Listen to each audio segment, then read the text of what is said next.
Nós vamos continuar nosso estudo de Gênesis, capítulo 48 e 49. Não vamos chegar ao fim ainda, estamos quase.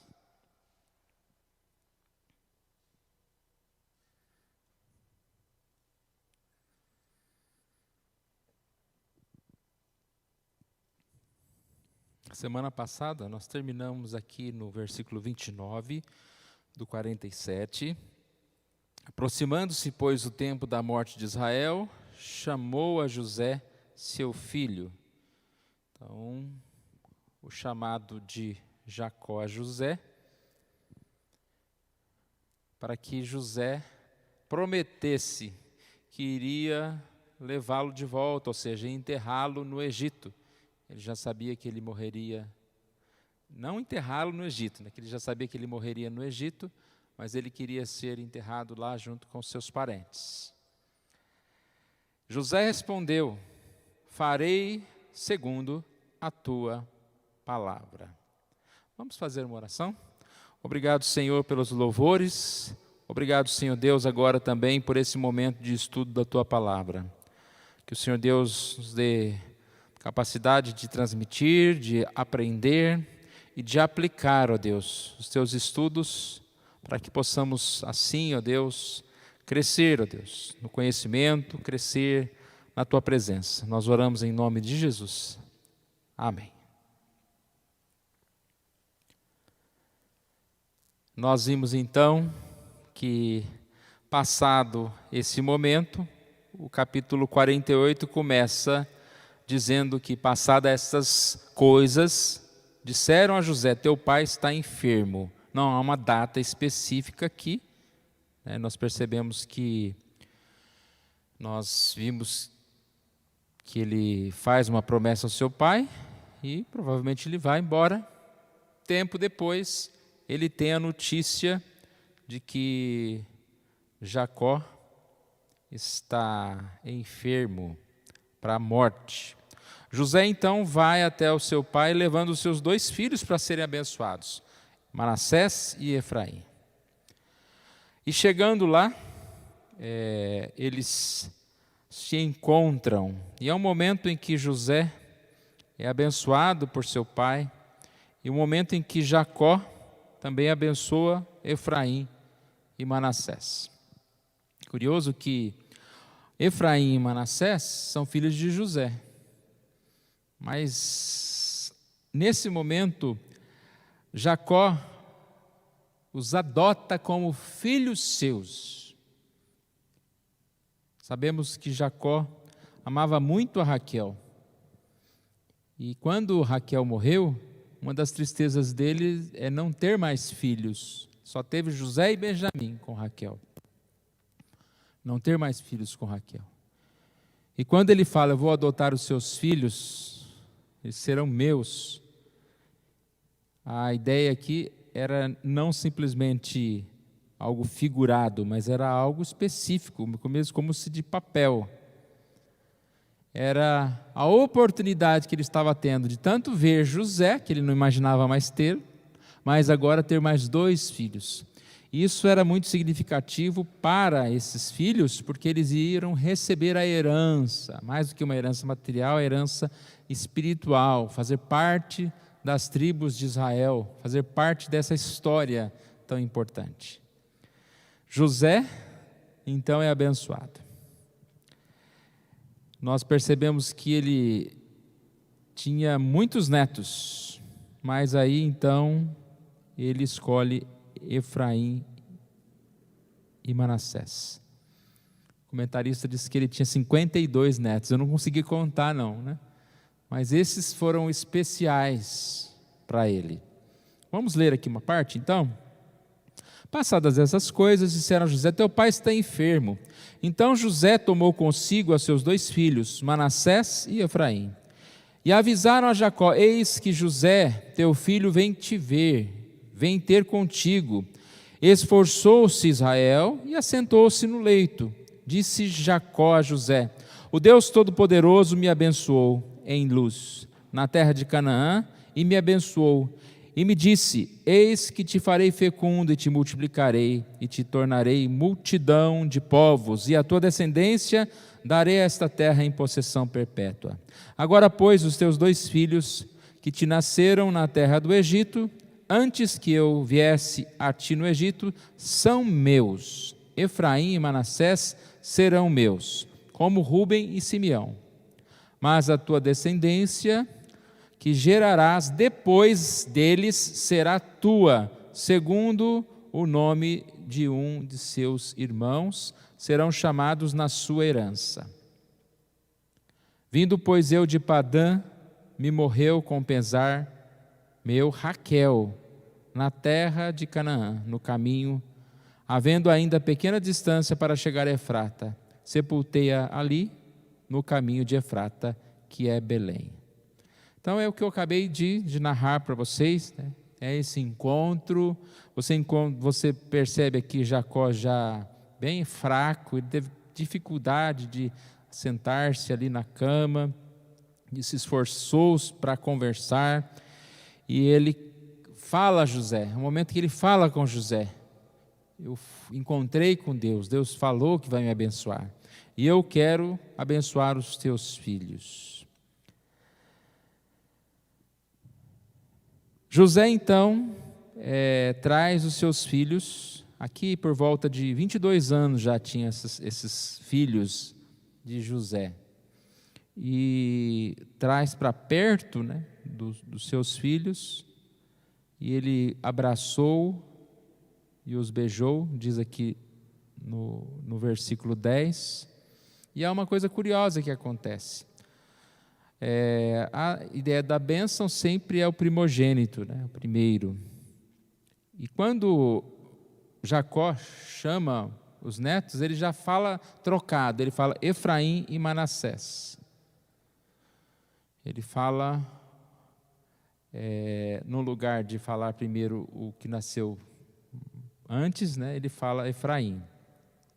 E no momento da bênção, a ideia aqui, ele está lá, né, provavelmente ele até deitou novamente, ele não ia ficar muito tempo sentado pelo tamanho da enfermidade, seus filhos devem ter se ajoelhado. E José, ali então, coloca os seus filhos. A posição que José coloca os seus filhos é colocando ao contrário do que Jacó havia dito. Então, Jacó disse Efraim e Manassés. José coloca Manassés e Efraim. Dá para ver bem isso aqui, olha. José tirando-os dentre os joelhos de seu pai, final do versículo 12. Versículo 12. Inclinou-se à terra diante da sua face. Depois tomou José a ambos, os 2 filhos, Efraim na sua mão direita, à esquerda de Israel, e a Manassés à sua esquerda, à direita de Israel. Então Manassés à direita e Efraim à esquerda. E na hora que Jacó foi abençoar os seus netos, o que ele fez? Ele trançou as mãos assim. Ele trançando as mãos, então o que estava à sua esquerda pegou a mão direita, e assim vice-versa. José fala: não, pai, você está errado, é esse o mais novo. E ele fala: eu sei o que eu estou fazendo.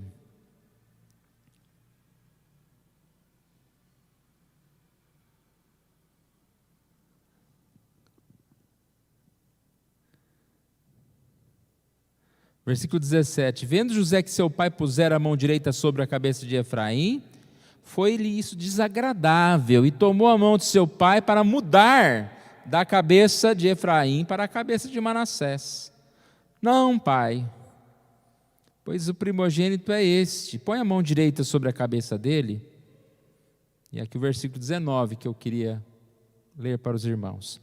Mas seu pai o recusou e disse: eu sei, meu filho, eu o sei, ele também será um povo,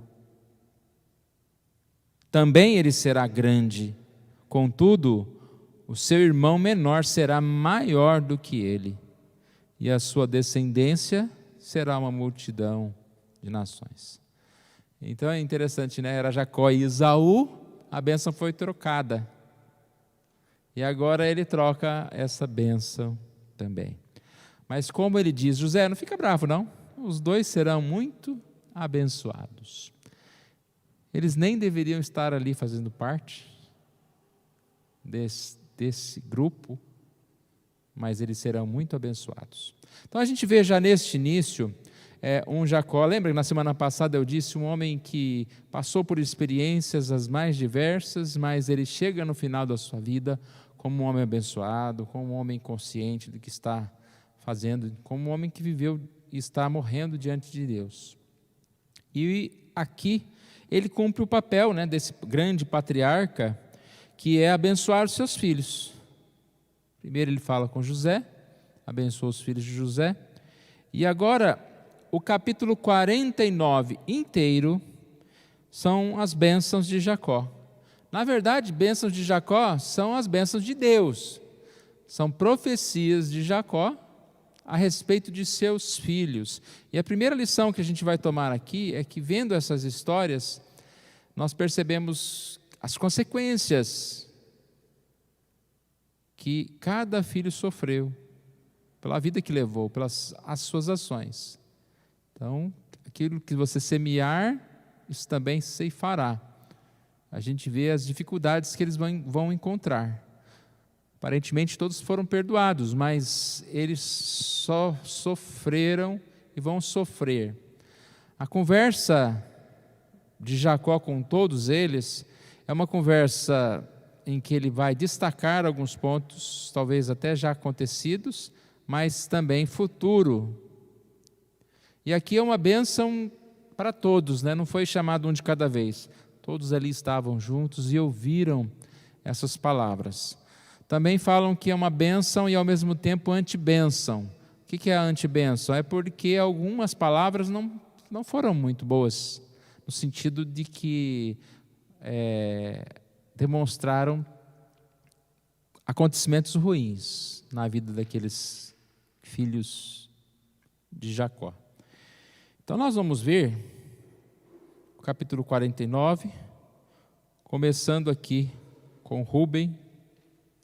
E é claro que nós não vamos demorar, porque cada palavra dessa te remete a todo o livro de Gênesis, desde o nascimento da pessoa, o que ele fez, qual foi o papel dele na história, né?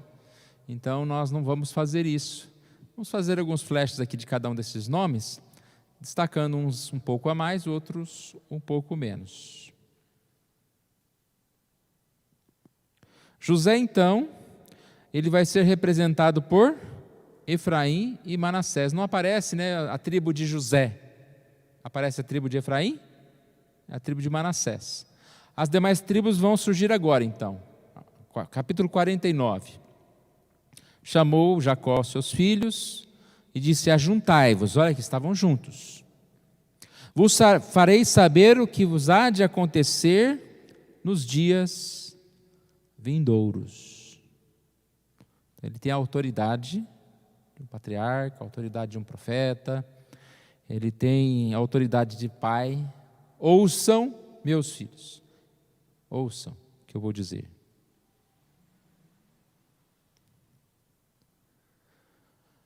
Ajuntai-vos e ouvi, filhos de Jacó, ouvi a Israel, vosso pai. Rúben, versículos 3 e 4. Rúben, tu és meu primogênito, minha força e as primícias do meu vigor, o mais excelente em altivez e o mais excelente em poder, impetuoso como a água. Não serás o mais excelente, porque subistes ao leito de teu pai e o profanastes. Subistes à minha cama. Rúben, Simeão e Levi, os 3 primeiros filhos serão reprovados. Reprovados no sentido de que eles perdem esse direito. Rúben é o primogênito, mas ele não vai assumir esse papel. Então é uma característica negativa. Embora seja reconhecido como excelente, o altivo, o impetuoso, como alguém, de certa forma, com várias características, ele recorda que Rúben foi aquele que traiu o seu pai, Jacó. Rúben se deitou com Bila, a concubina de seu pai. Isso está registrado em Gênesis 35, 22. Logo após a morte de Raquel, o texto acaba de narrar a morte de Raquel, a esposa querida de Jacó, e no verso 22 diz: E aconteceu que, habitando Israel naquela terra, foi Rúben e se deitou com Bila, concubina de seu pai, e Israel soube. Eram 12 os filhos de Israel. Então não precisamos falar muito, né? Rúben é o primeiro, e aqui desclassificado. Simeão e Levi são irmãos, as suas espadas são instrumentos de violência. No seu conselho, não entre minha alma com o seu agrupamento, minha glória não se ajunte, porque no seu furor mataram homens, e na sua vontade perversas já retaram touros. Maldito seja o seu furor, pois era forte, e a sua ira, pois era dura. Dividi-los-ei em Jacó e os espalharei em Israel. Qual foi a desaprovação? Enquanto Rúben foi desaprovado por estar profanando o leito de seu pai, Simeão e Levi por serem violentos, homens muito violentos. Não é simplesmente homens de guerra, eles todos eram homens de guerra. Eles tinham que lutar, mas aqui dá a entender que eles tiveram prazer nessa guerra, na luta, na violência. Algumas palavras aqui, olha, o seu furor mataram homens, e na sua vontade perversa já retaram touros, aleijaram touros bois. Aqui é quando eles pegavam o inimigo, além de matar o inimigo, eles cortavam lá os tendões dos bichinhos lá e deixavam os bichinhos tudo manqueto, tudo, né? Então, ou seja, hoje eles seriam presos, né? Talvez não pelo assassinato, mas por prejudicar os animais, né? Eram homens maus, faziam isso por prazer.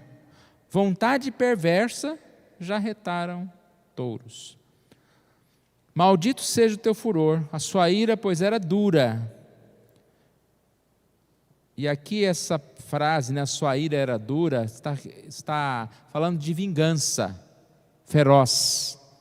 Nós lembramos de Gênesis 34, do rapto de Diná, quando estes dois, Simeão e Levi, foram os que tomaram a frente de uma vingança. Sabemos que Diná foi raptada e foi abusada lá pelo rei, lá pelo pai, mas eles simplesmente fizeram algo muito feroz, uma violência e com mentiras e tudo mais, né? Nós não vamos falar tudo novamente, mas acho que os irmãos lembram da história. Eles chamaram lá o rei, o filho do rei, e fizeram um pacto, né? Olha, se vocês se tornarem nosso povo, nós vamos pegar a terra de vocês, vocês pegam a nossa, vamos viver junto, só que vocês precisam de participar da nossa religião. A nossa religião é a seguinte, tem que circuncidar, né? Aí, ou seja, todos os homens foram circuncidados enquanto estavam fracos. Simeão e Levi fizeram que matasse todas aquelas pessoas. Uma vingança desproporcional. O que eles fizeram errado, mas, como eu disse, além da vingança, eles tinham prazer nessa vingança. Então, Rúben, subiste a minha cama. Simeão e Levi, uma ira dura. Judá. Aí vem o primeiro bom. Só tem coisa boa aqui. É curioso, porque Judá não foi o homem que só fez coisa boa. Correto? A gente vai ver um pouquinho. Mas olha o que só tem coisa boa. E aparentemente é o que tem mais versículos, a não ser José, né, que tem bastante versículo também. Vamos lá, Judá. Teus irmãos te louvarão, a tua mão estará sobre a servir de teus inimigos. Os filhos de teus pais se inclinarão a ti. Judá é leãozinho, da presa subiste, filho meu. Encurva-se e deita-se como leão, e como leoa, quem o despertará? O cetro não se arredará de Judá, nem o bastão de entre seus pés, até que venha Silo, e a ele obedecerão os povos. Ele amarrará o seu jumentinho à vide, e o filho da jumenta à videira mais excelente. Lavará as suas vestes no vinho, e a sua capa em sangue de uvas. Os seus olhos serão cintilantes de vinho, e os dentes brancos de leite. Muitos detalhes aqui, né? Nós não vamos parar em todos os detalhes, mas voltando àquele princípio que eu disse. Os primeiros, até se falou que eles tinham características boas, mas eles foram mais anti-bênção, penalizados do que louvados. Judá praticou coisas ruins, mas foi esquecido. O seu pai, Judá, perdoou, seu pai Jacó o perdoou. Por que será? Vamos lembrar algumas coisas que aconteceram.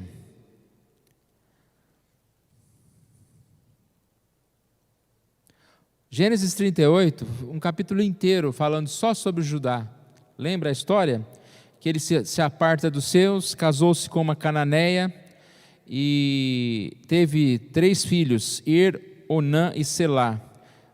Er, casado com Tamar. Quando Er morre, Tamar casa-se com Onã, o segundo filho. Quando Onã morre,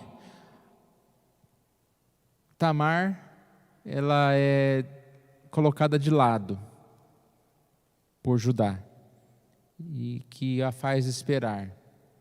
Como ela percebeu que o seu sogro estava com medo de dar o seu terceiro filho, Selá, ela faz de conta que é uma prostituta e fica pelo caminho, e Judá vai possuir essa, entre aspas, prostituta, e depois tenta que ela fosse apedrejada até que ela conta quem ela era, né?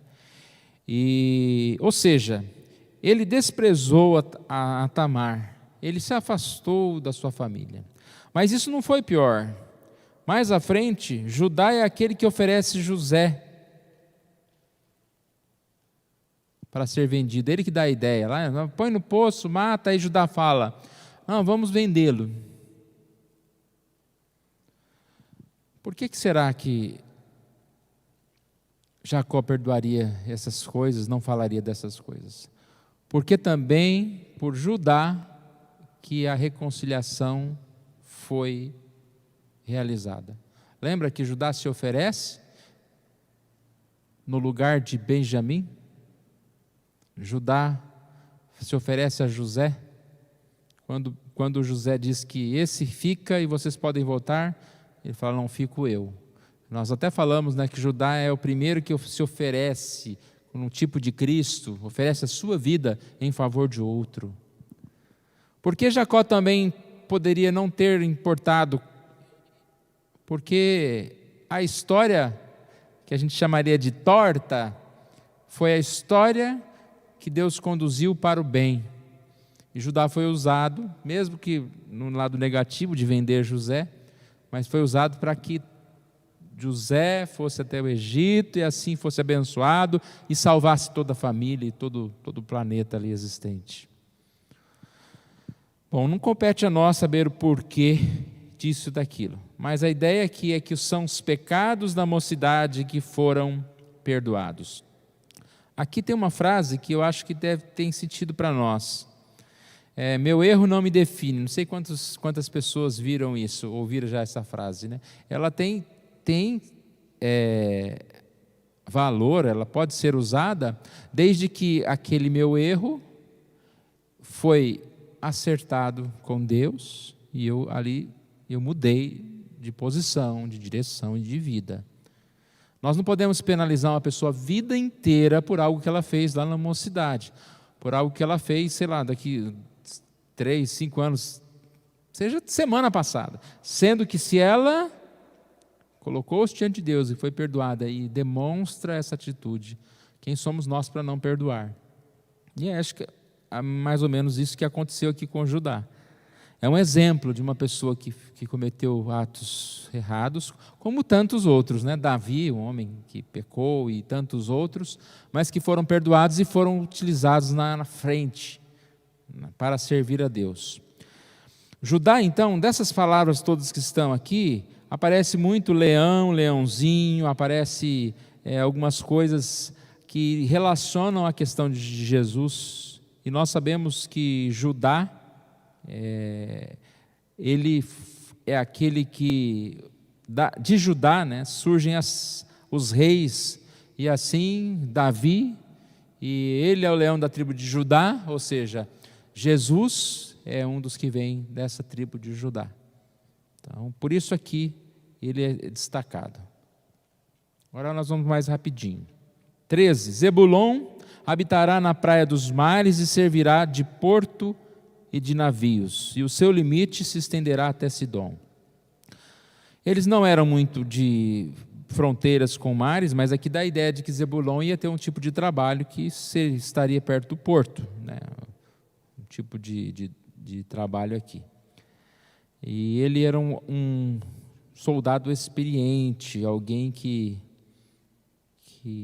realizaria esse trabalho. Servirá de porto, de navios, o seu limite se estenderá até Sidom. Issacar é jumento de fortes ossos, de repouso entre os rebanhos de ovelhas. Viu que o repouso era bom e que a terra era deliciosa. Baixou os ombros à carga e sujeitou-se ao trabalho e serviu. Achei interessante que Issacar, ele é chamado de alguém bem tranquilo. Viu que o repouso era bom. Até quando fala que ele carregou a carga, mas ele foi meio que obrigado, né? Baixou os ombros e sujeitou-se ao trabalho. Mas é aquele assim que, se puder, eu prefiro descanso, prefiro repouso. Então, o curioso é que, quando fala um jumento forte, ou seja, ele não é porque ele era fraco, ele era muito forte, mas ele queria repouso. Que morde os telões do cavalo e faz cair o seu cavaleiro por detrás. A tua salvação espero, ó Senhor. Aqui não está falando de maldade, né? Está falando da astúcia de um guerreiro que aparentemente é frágil, né? Você pega uma serpente, uma cobra no meio da estrada, se você estiver enxergando ela, você passa com um carro por cima, acabou a cobra.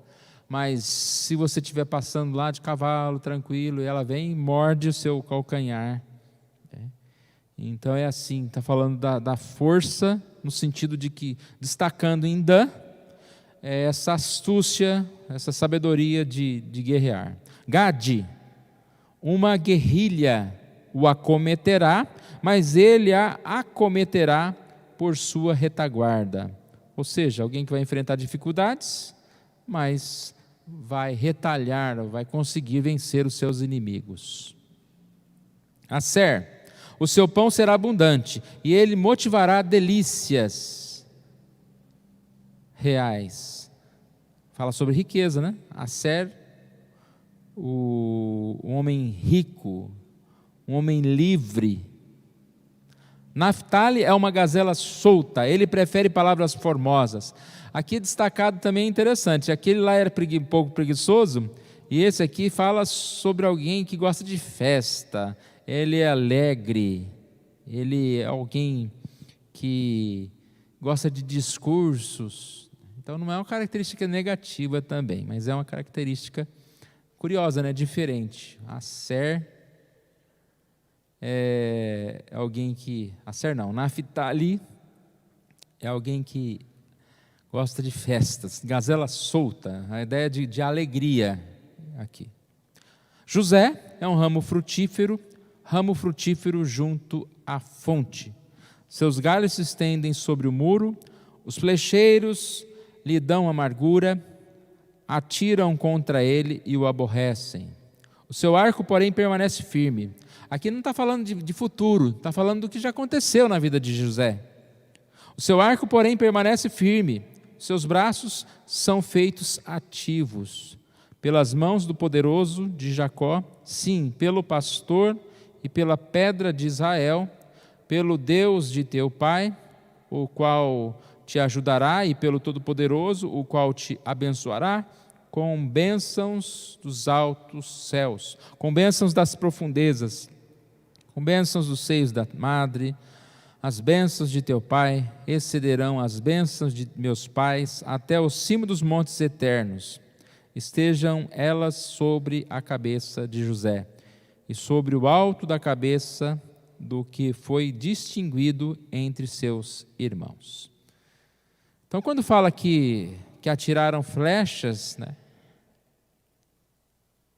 Flecheiros lhe dão amargura, fala sobre a perseguição que ele sofreu, seus irmãos, lá da mulher, né, de Potifar, perseguições diversas, mas ele não desistiu. O seu arco, porém, permanece. E nesse início, quando fala um ramo frutífero, um ramo junto à fonte, seus galhos se estendem sobre o muro, dá a ideia de que ele é alguém que abençoa tanto a sua família, como abençoa do outro lado do muro, né? É aquela ideia da plantação, né, que vai para o outro lado. Às vezes os frutos só dão do outro lado, não? Não sei, né? Mas a ideia é essa. José foi tão abençoado que, além de abençoar a sua casa, ele abençoou o mundo, outras pessoas. O último, Benjamim, é lobo que despedaça pela manhã, devora a presa e à tarde reparte o despojo. Guerreiro, mas é um guerreiro também, ao mesmo tempo, a ideia de bondoso, de repartir o despojo é quando ele numa guerra, ele tem um despojo grande demais, ou seja, as coisas que ficaram, né, das pessoas que foram mortas, foram derrotadas, ele não fica tudo para si, ele não vai jogar fora, não vai fazer igual os irmãos, né, lá no início aqui, Aser, Simeão e Levi, né, que já retaram touros, ou seja, eles repartem, ele reparte, né, o Benjamim reparte o despojo. Vamos até aqui, vamos fazer algumas aplicações aqui, conclusões. É um momento muito, já fechando esse livro de Gênesis, mas é um momento especial, em que a gente percebe, né, toda a história. Lembra no início eu disse que as ações têm consequências, a gente tem que tomar muito cuidado com as nossas ações, e mesmo havendo perdão, às vezes a gente perde muitas oportunidades que nós teríamos. Quando Jacó, ele adota os filhos de José, Efraim e Manassés, e diz lá, serão meus como Rúben e Simeão. Rúben, Simeão e Levi, como se eles estivessem dando um espaço, né? Sobrou um espaço para colocar outro no lugar, que não foram tão abençoados. A gente vê também esse propósito de Deus seguindo na história, né? Em todo o tempo, quando Deus abençoou essa família por intermédio de José. Muita palavra aqui, né, a respeito de José. Ele teve, assim, essa recompensa, né, de Deus na sua vida, e pôde seguir, assim como um homem abençoado de Deus. E como nós já falamos, né, Jacó, um homem que agora está chegando ao momento de partir. Na sequência aqui no final do capítulo 49, só vai falar sobre a morte de Jacó. São essas as 12 tribos. Repare que agora não se trata como os 12 filhos, mas fala sobre as 12 tribos de Israel. Isso é o que lhes falou seu pai quando os abençoou. Cada um deles abençoou segundo a bênção que lhe cabia. E aí fala, né, reúne ao meu povo, sepultai-me com os meus pais. Ele, mais uma vez, ele pede, né, que eu seja sepultado lá com os meus pais, não aqui no Egito, mas ali com os meus familiares. E no versículo 31 fala: ali sepultaram Abraão, Sara, a sua mulher, e ali sepultaram Isaque, Rebeca e sua mulher, e ali sepultei Lia. Ele falando, né, Jacó. E o texto diz no versículo 33, tendo acabado de dar determinações a seus filhos, recolheu os pés na cama e expirou, e foi reunido ao seu povo. Então termina aqui a história desse homem de Deus. O quanto nós vivemos, né? A Bíblia fala, pensai nas coisas lá do alto, né? Colossenses, o quanto nós vivemos essas coisas, o quanto nós estamos envolvidos com este propósito, né, de Deus na nossa vida. E essa é a nossa vida, ela precisa estar sempre alimentada na presença de Deus e seguir em frente. Então, na semana que vem a gente vai ainda continuar e vamos fazer aí um final e uma recapitulação de algumas coisas mais importantes para nós. Vamos ficar em pé?